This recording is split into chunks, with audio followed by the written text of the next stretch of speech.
Hoje eu quero ler com vocês um versículo que é um dos versículos mais conhecidos da Bíblia, né? Ele fala muita coisa ao nosso coração, que é Romanos 8, 28. Acho que se apagar a luz daqui fica melhor, viu? Se acender a de trás e apagar aqui fica melhor. Vamos lá, gente. 1, 2, 3. Sabemos que todas as coisas cooperam para o bem daqueles que amam daqueles que são chamados segundo o seu propósito. Eu vou ler de novo, que é para fixar bem no seu coração. Vamos lá, 1, 2, 3. Sabemos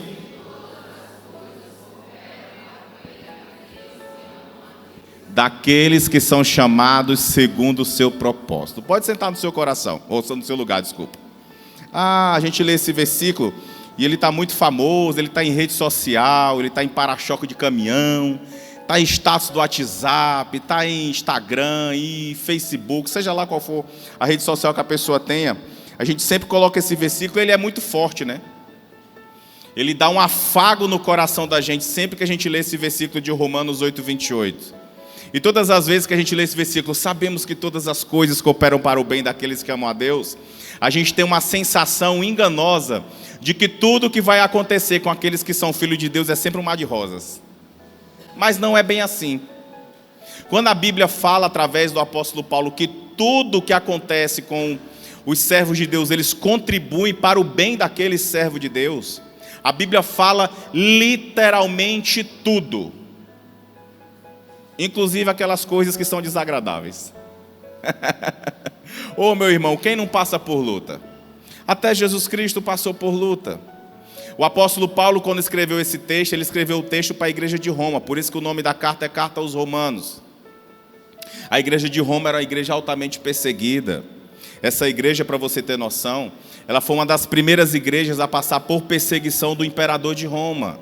Você sabe o que o imperador fazia com os cristãos da época dessa igreja? E quando eu falo cristãos, eu quero deixar bem claro. Naquela época não existia nomenclatura de igreja, tá, gente? Não era católico, não era protestante, não era evangélico, não era igreja. Eram só pessoas que professavam a fé em Jesus Cristo. Você consegue compreender? O imperador ele não queria aquilo, porque o imperador queria ser adorado. Todo imperador romano ele queria ser adorado. E as pessoas começaram a adorar um outro rei. O rei que nós adoramos até hoje, que é o rei Jesus. Amém? Você sabe o que o imperador fazia? Ele melava as pessoas de piche e tocava fogo nelas com elas vivas. E pendurava as pessoas em postes no meio da cidade de Roma para servir de iluminação. As pessoas viravam fogueira humana, literalmente, para servir de iluminação para a cidade de Roma e para servir como uma espécie de recado. Tipo assim, vocês não podem adorar esse Deus que vocês estão adorando não, porque senão vai acontecer isso aqui com vocês. E ficava aquele recado no meio da cidade de Roma para todo mundo ver. Outra coisa que o imperador romano fazia com os cristãos lá daquela cidade era colocarem eles em arenas. E eles serviam de show para as pessoas iam assistir os cristãos serem devorados por leões. Tudo isso porque eles professavam a mesma fé que eu e você professamos. E só um detalhe bem importante, hoje no mundo acontece coisa semelhante. Existem países em que o cristianismo não pode ser divulgado. Existem países em que o cristianismo ele não pode ser disseminado. Você sabia que na China as pessoas rasgam a Bíblia? Aí você diz, meu Deus, rasga a Bíblia é um livro sagrado, só que no caso deles é diferente. O fato deles rasgarem a Bíblia é justificado, sabe por quê? Porque lá a Bíblia não pode ser circulada, então eles rasgam pedaços da Bíblia para poder esconder e passar para as pessoas lerem. Lá é diferente, não pode. Você sabia que na Coreia do Norte é proibido o cristianismo? Você sabia que na Coreia do Norte não pode adorar ninguém além do líder da Coreia do Norte, que eu esqueci o nome dele?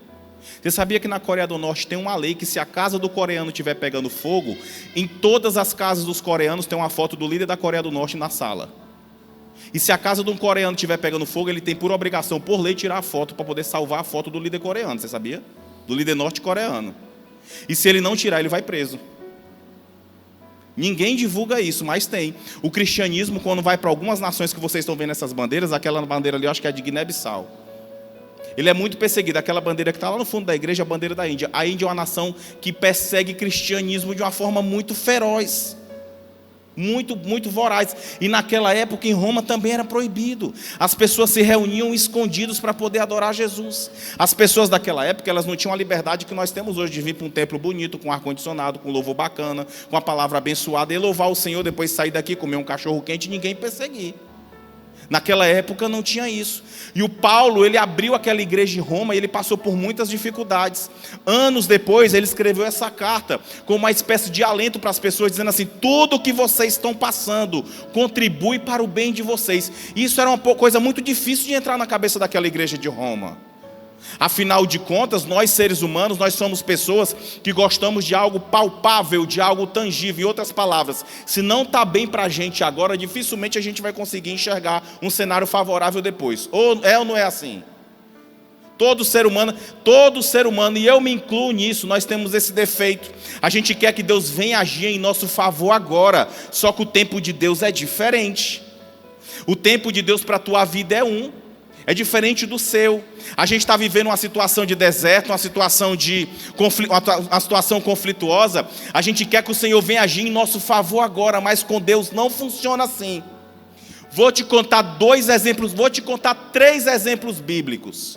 A palavra de Deus fala que os discípulos, depois que Jesus Cristo subiu aos céus, lá no início do livro de Atos, a Bíblia diz que os discípulos ficaram atônitos, tipo assim: o que a gente vai fazer agora? Nós passamos mais de 3 anos seguindo uma pessoa, essa pessoa morreu, ressuscitou, passou 40 dias com a gente, porque depois que Jesus ressuscitou, ele passou 40 dias andando na terra, ele subiu, e agora a gente vai fazer o quê? A gente estava seguindo essa pessoa, todo mundo tinha um carinho por ela, a gente vai fazer o quê agora que ela não está mais aqui? A Bíblia diz que os discípulos se trancaram numa casa e ficaram orando durante 10 dias, depois eles receberam o Espírito Santo. A Bíblia diz que veio como se fosse um vento forte dentro da casa, o Espírito Santo pairou naquele lugar, eles foram batizados com o Espírito Santo e começaram a pregar. Depois que eles começaram a pregar, eles começaram a fazer a obra de Deus. E estava tudo muito bonito, porque estavam todos os discípulos de Jesus. As pessoas que seguiam a Jesus, que não eram os discípulos de Jesus, estavam se convertendo. Eu já contei isso para vocês aqui. O Pedro começou a ganhar gente. O Pedro, em 2 pregações, ganhou 8.000 pessoas. Você sabe o que é você pregar 2 vezes e 8.000 pessoas se converterem? 8.000 pessoas. O Pedro botava o Billy Graham no bolso. A Bíblia diz que o Pedro era tão cheio do Espírito Santo que as pessoas, olha só, as pessoas colocavam os enfermos do outro lado da calçada, para que quando o Pedro fosse passando, o sol batesse no Pedro de um lado e a sombra do Pedro tocasse nos enfermos, e a sombra do Pedro curava os enfermos. Diga glória a Deus. A Bíblia diz que Deus depois levantou o apóstolo Paulo. O apóstolo Paulo, gente, ele era tão abençoado que a palavra de Deus fala no livro de Atos, lá do meio do Atos para frente, que as pessoas pegavam os lenços suados do apóstolo Paulo e jogavam nos enfermos, e os enfermos eram curados com o lenço do apóstolo Paulo. Isso estava muito bonito, estava todo mundo juntinho, todo mundo em comunhão, todo mundo lá louvando a Jesus, e a igreja crescendo dentro de Jerusalém. E de repente, o nosso Deus liberou uma perseguição em cima dos apóstolos. Aí você diz: meu Deus, mas estava todo mundo fazendo bem, estava todo mundo cheio do Espírito Santo, estava todo mundo ganhando almas, o reino de Deus estava crescendo. Só que Jesus Cristo, ele deu uma ordem para os discípulos. Qual foi a ordem que Jesus Cristo deu? Ide por todo mundo e pregai o evangelho a toda criatura. Em outras palavras, vocês não vão ficar presos dentro de Jerusalém. E os discípulos não queriam sair de Jerusalém. O que Jesus Cristo fez? Liberou uma perseguição. Quando Jesus liberou uma perseguição, saiu todo mundo vazando de dentro da cidade. O Tomé acredita-se que foi para a Índia. O Pedro saiu de dentro de Jerusalém. O meu xará saiu de dentro de Jerusalém. O João saiu de dentro de Jerusalém. O João foi parar em Éfeso. Éfeso fica na Europa, a parte europeia da Grécia. Saiu todo mundo de dentro de Jerusalém, porque o evangelho de Jesus precisava sair de dentro de Israel. Você consegue entender? E Jesus Cristo liberou uma perseguição, porque o plano de Deus para a igreja dele era muito maior do que os discípulos tinham. Às vezes você está passando por necessidade, está passando por luta, está passando por perseguição. Deixa eu te falar uma coisa: se você é de Deus, é Deus que está liberando essa luta para você, só para você crescer. Vou falar de novo: é Deus que está liberando essa luta para você, só para você crescer. O deserto, como diz o pastor Paulo, é um instrumento pedagógico para aqueles que são de Deus. A palavra de Deus fala assim, que aqueles que são do Senhor, o maligno não toca. Por que você acha que é o diabo que está te tentando? Quem é do Senhor aqui? Pois é Deus que está deixando você passar por essa luta, só para você ficar mais forte. Vou te dar outro exemplo à luz da Bíblia. A Bíblia fala de um homem, de um garoto, sonhador. Essa história desse garoto virou novela, virou livro, virou minissérie, virou filme. Ele é pregado. Eu sou fã de vários personagens bíblicos, mas esse aqui é sensacional. Um garoto sonhador. A Bíblia diz que Deus dava sonhos a esse garoto. Só que todas as vezes que esse garoto recebia um sonho da parte de Deus, o que ele fazia?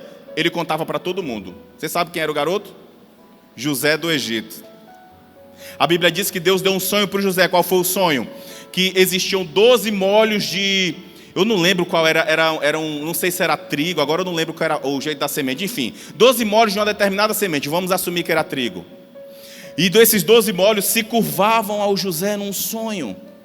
Aí o José acordava do sonho, ia para a mesa do pai dele e contava o sonho para todo mundo. Por quê?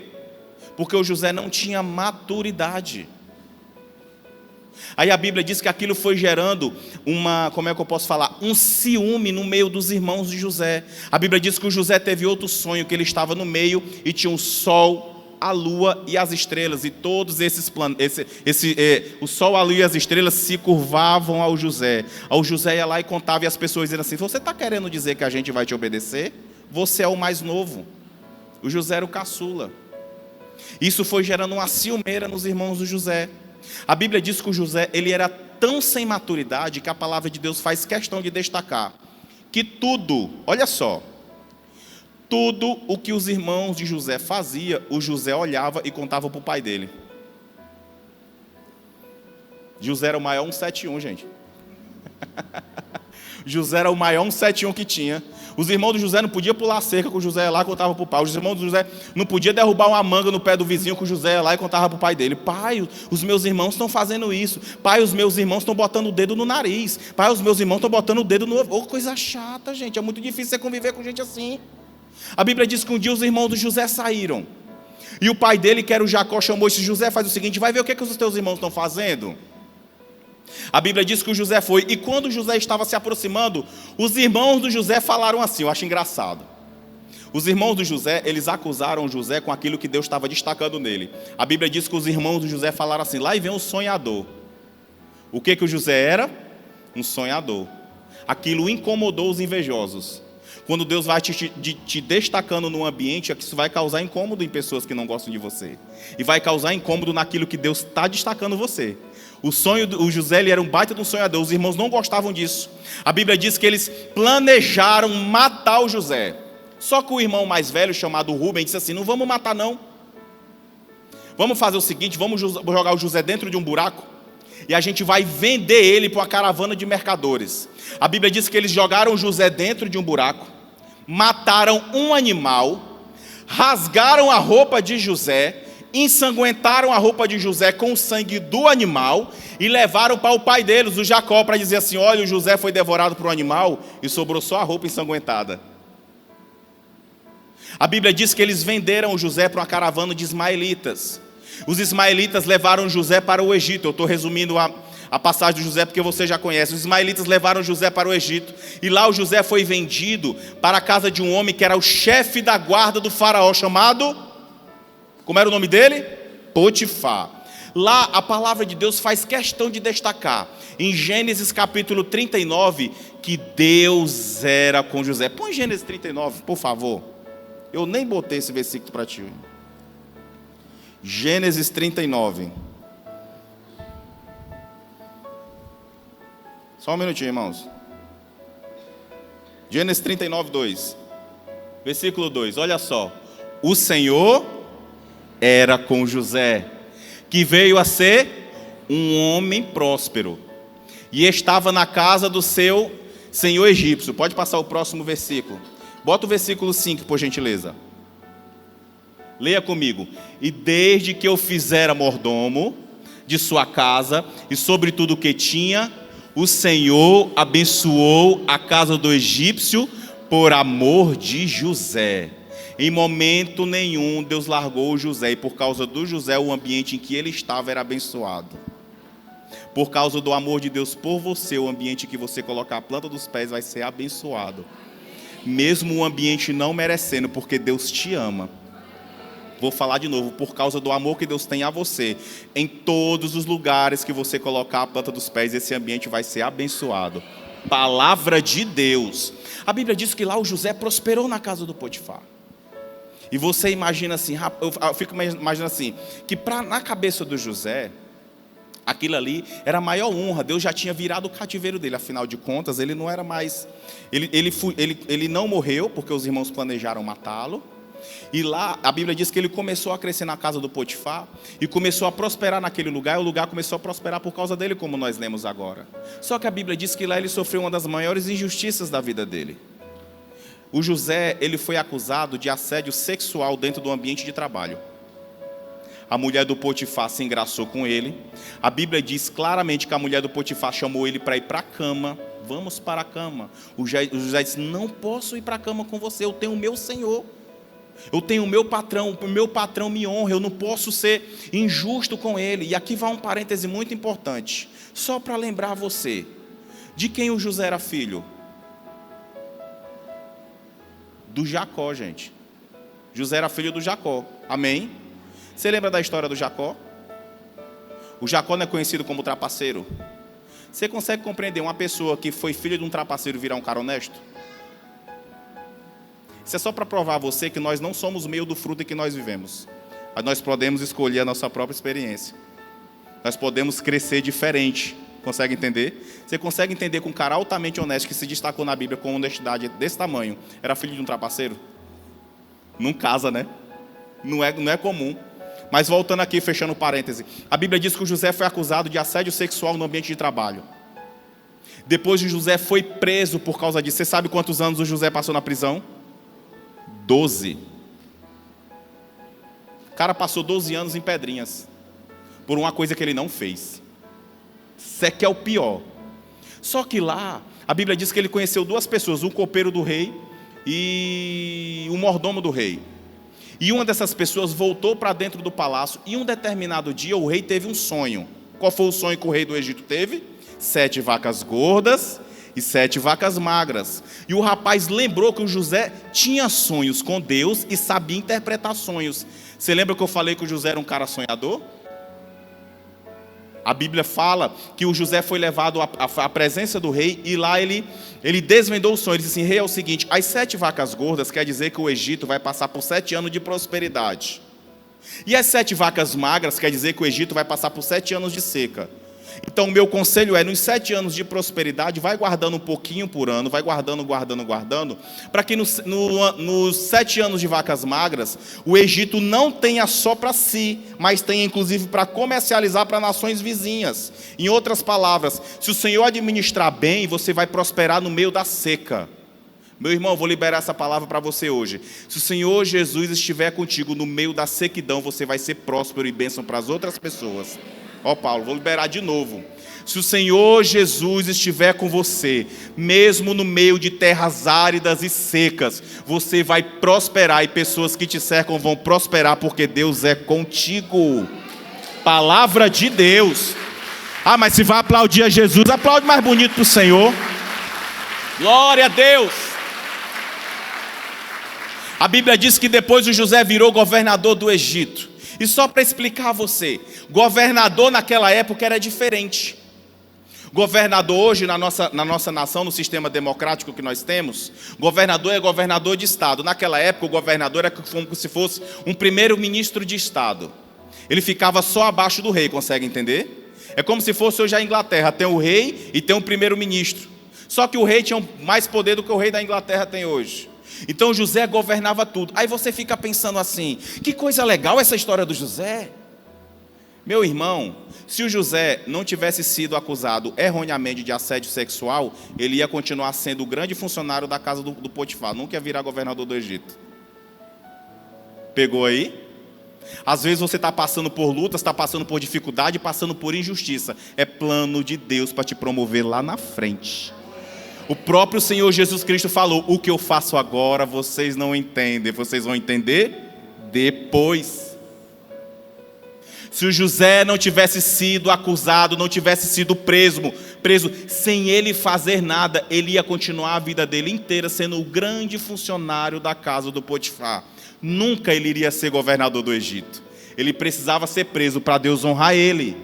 E eu faço questão de falar sempre que eu falo da passagem do José, que a bênção de Deus, a finalidade principal da bênção que Deus tem para a tua vida não é você. A finalidade principal que Deus tem na bênção que Ele tem na tua vida são as pessoas que te cercam. A Bíblia diz que o José, quando ele foi governador, os irmãos do José vieram ter com ele para comprar grãos. Você lembra que eu falei qual era o nome do pai do José? Qual era o nome do pai do José? Só que a Bíblia não diz que o Jacó teve o nome mudado para Israel. Qual é a nação de Deus hoje?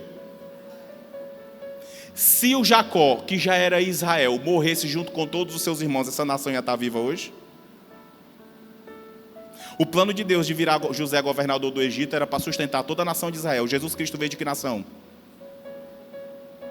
Qual foi a nação que Jesus Cristo nasceu? Israel.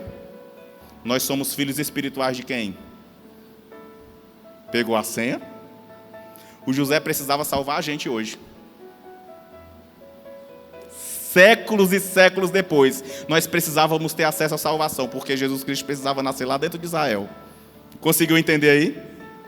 Tudo que Deus faz na tua vida, mesmo as situações mais vexatórias, fica firme com Jesus. Porque de acordo com a palavra de Deus em Romanos 8:28, todas as coisas cooperam para o bem daqueles que amam a Deus.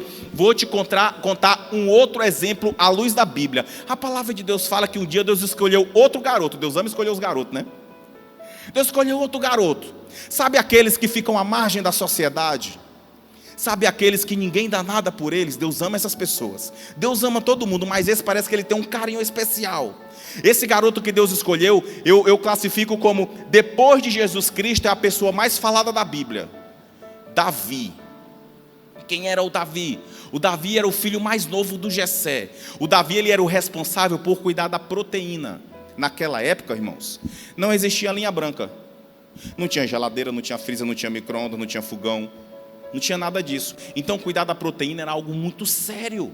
As pessoas não conseguiam armazenar por muito tempo. O Davi, ele era o responsável por cuidar das ovelhas. E vou falar uma coisa para você.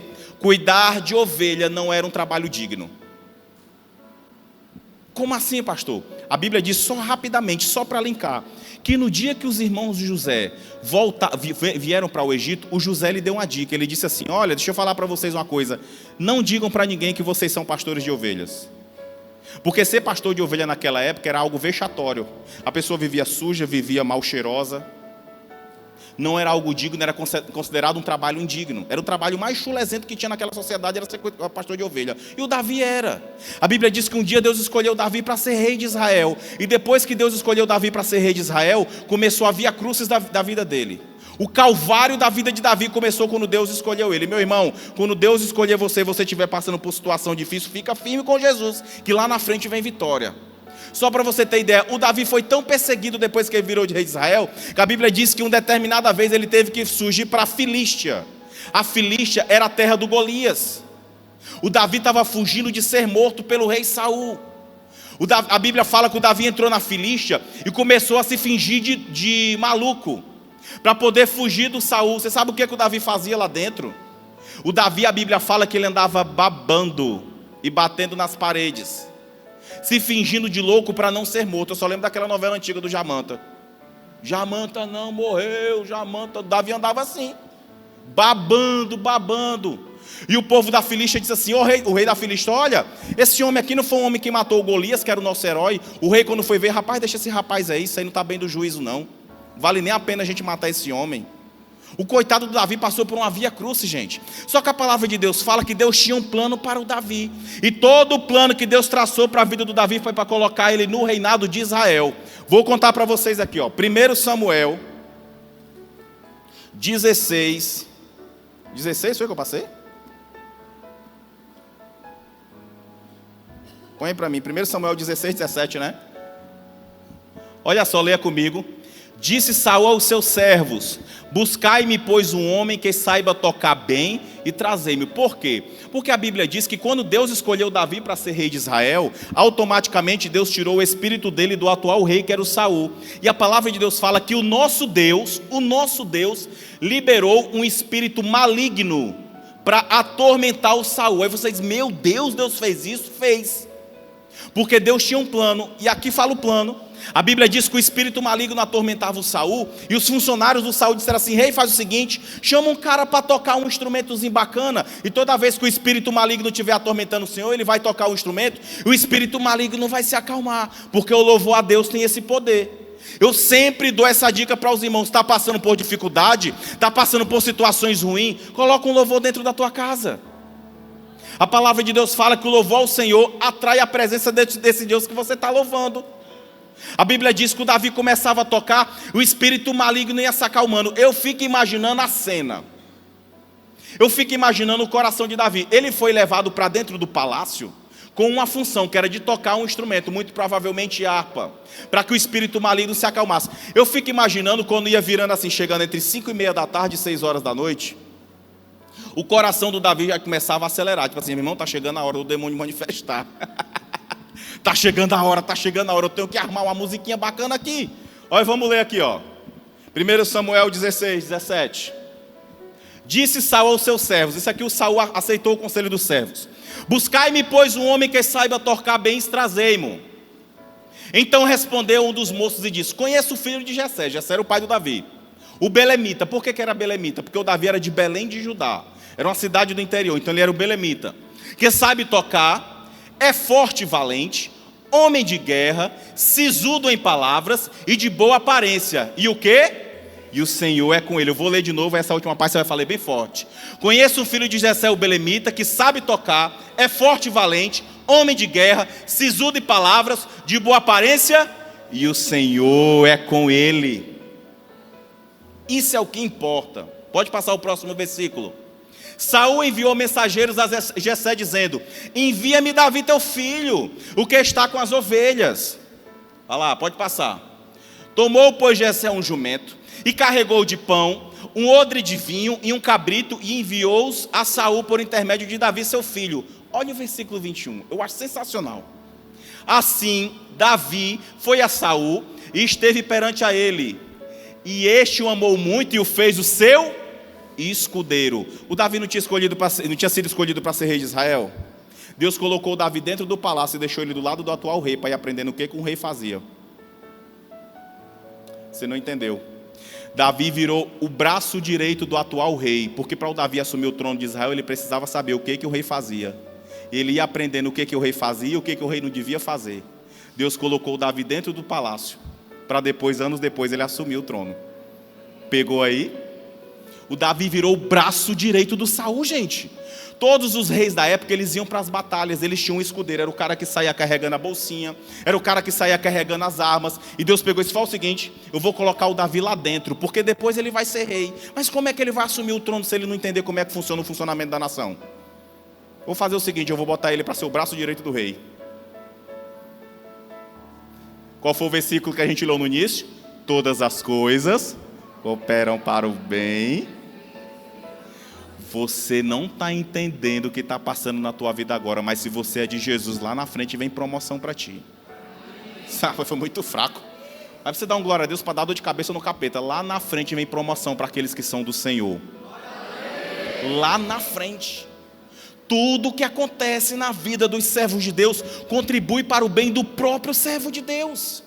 Você pode não estar entendendo o que está acontecendo agora. É só um momento de você aprender e criar casca grossa para lá na frente você receber algo maior. Muitas vezes você não está recebendo o que você está pedindo agora. Pode aplaudir a Jesus. Você não está recebendo o que você está pedindo agora. É só por um simples motivo, porque você não está preparado para a grande bênção que Deus tem para depositar nas tuas mãos. Deus tem algo grande para você, mas antes de liberar algo grande para você, Ele tem que te preparar. Você conseguiu entender? Nem Jesus Cristo começou o ministério dele sem preparação. A Bíblia diz que Jesus Cristo foi levado ao deserto. E foi levado ao deserto por quem? Abre Mateus 4, para a gente encerrar aqui hoje. Livro do meu xará. Mateus capítulo 4, versículo 8. A Bíblia diz que Jesus Cristo foi levado ao deserto pelo Espírito Santo. Não foi o diabo que levou Jesus ao deserto, foi o Espírito Santo de Deus. E levou Jesus ao deserto para lá ele criar uma casca grossa. A palavra de Deus fala em outros textos, só para você saber, que até os animais se curvavam a Jesus no deserto. Você sabia?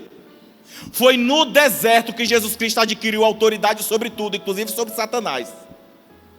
É no deserto que você vai adquirir a autoridade e a bênção que Deus tem para você e para a tua família. Você pensa que é no momento bom? É no momento de dificuldade que Jesus Cristo chega perto de ti. Porque é no momento de dificuldade que a gente se achega a Ele. Ou eu estou falando alguma bobagem? Tem muita gente que não chega perto de Jesus no momento da bonança.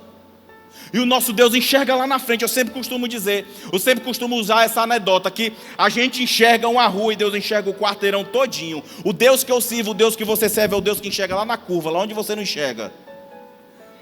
A Bíblia diz que o Espírito Santo de Deus levou Jesus ao deserto. E detalhe, a palavra de Deus fala que ele levou Jesus para ser tentado. Já tinha uma finalidade. A Bíblia diz que durante 40 dias Jesus não comeu e nem bebeu nada. E quando ele estava no momento mais fraco fisicamente, e eu faço questão de frisar para a gente encerrar a mensagem de hoje, fisicamente Jesus estava no momento fraco, mas espiritualmente não. Fisicamente, a Bíblia diz que o diabo chegou para tentar Jesus, porque o inimigo sempre vai chegar no momento em que ele achar que você está fraco. Só que a palavra de Deus fala, que o apóstolo Paulo falou um texto maravilhoso: quando eu penso que eu estou fraco, aí é que eu estou. Bíblia pura. A seguir foi Jesus levado pelo Espírito ao deserto para ser tentado pelo diabo. Já tinha uma finalidade, tá? Põe no versículo 8. Levou ainda o diabo a um monte muito alto. Por que eu estou falando isso? Quem foi que levou Jesus ao deserto? Repita comigo: o Espírito Santo. Quem foi que levou Jesus ao deserto? O diabo levou Jesus para um monte alto. Você conseguiu encontrar a diferença? O Espírito Santo levou Jesus para o deserto, o diabo levou para um lugar alto. Nem todo mundo que está em evidência foi Deus que colocou, e nem todo mundo que está passando por luta é culpa do diabo. Pegou a senha? Levou ainda o diabo a um monte alto, mostrou-lhes todos os reinos do mundo e a glória deles, versículo 9. E disse: tudo isto darei, se prostrado me adorares. Olha a resposta de Jesus. Então Jesus lhe ordenou, fala bem forte, 1, 2, 3, retira-te, Satanás, porque está escrito. Vai lá bem forte.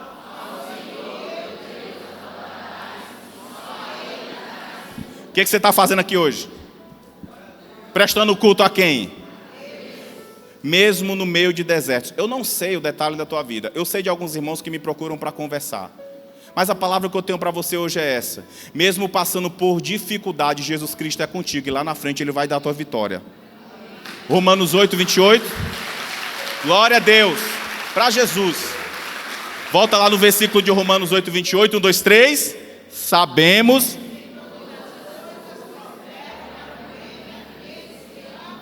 Quando você estiver passando por dificuldade, assim, ai meu Deus do céu, estou com dificuldade para fazer isso, para fazer aquilo no ambiente de trabalho, na minha família. Ai meu Deus, quando sobra um dinheirinho, o pneu do carro fura, o menino fica doente, a gente encosta o carro no carro do outro. Meu irmão, de dia, se eu for passando na Daniel de Latouche, deu uma pena. O rapaz bateu no carro por trás. Geralmente quem bate por trás é culpado, né? O cara bateu por trás num carro da polícia. O cara bateu atrás de um carro da polícia. Meu Deus do céu, coitado, esse aí, o negócio está difícil para ele hoje, né? Mas mesmo se Deus o livre, você bater atrás de um carro da polícia, você lembra desse versículo aqui, ó. Vai que é para você converter o delegado, vai saber, né? Deus sempre tem um plano maior para você do que o que você mesmo tem raciocínio. Amém, irmãos? Isso ficou claro para ti hoje? Como diz o nosso pastor, pensa nisso.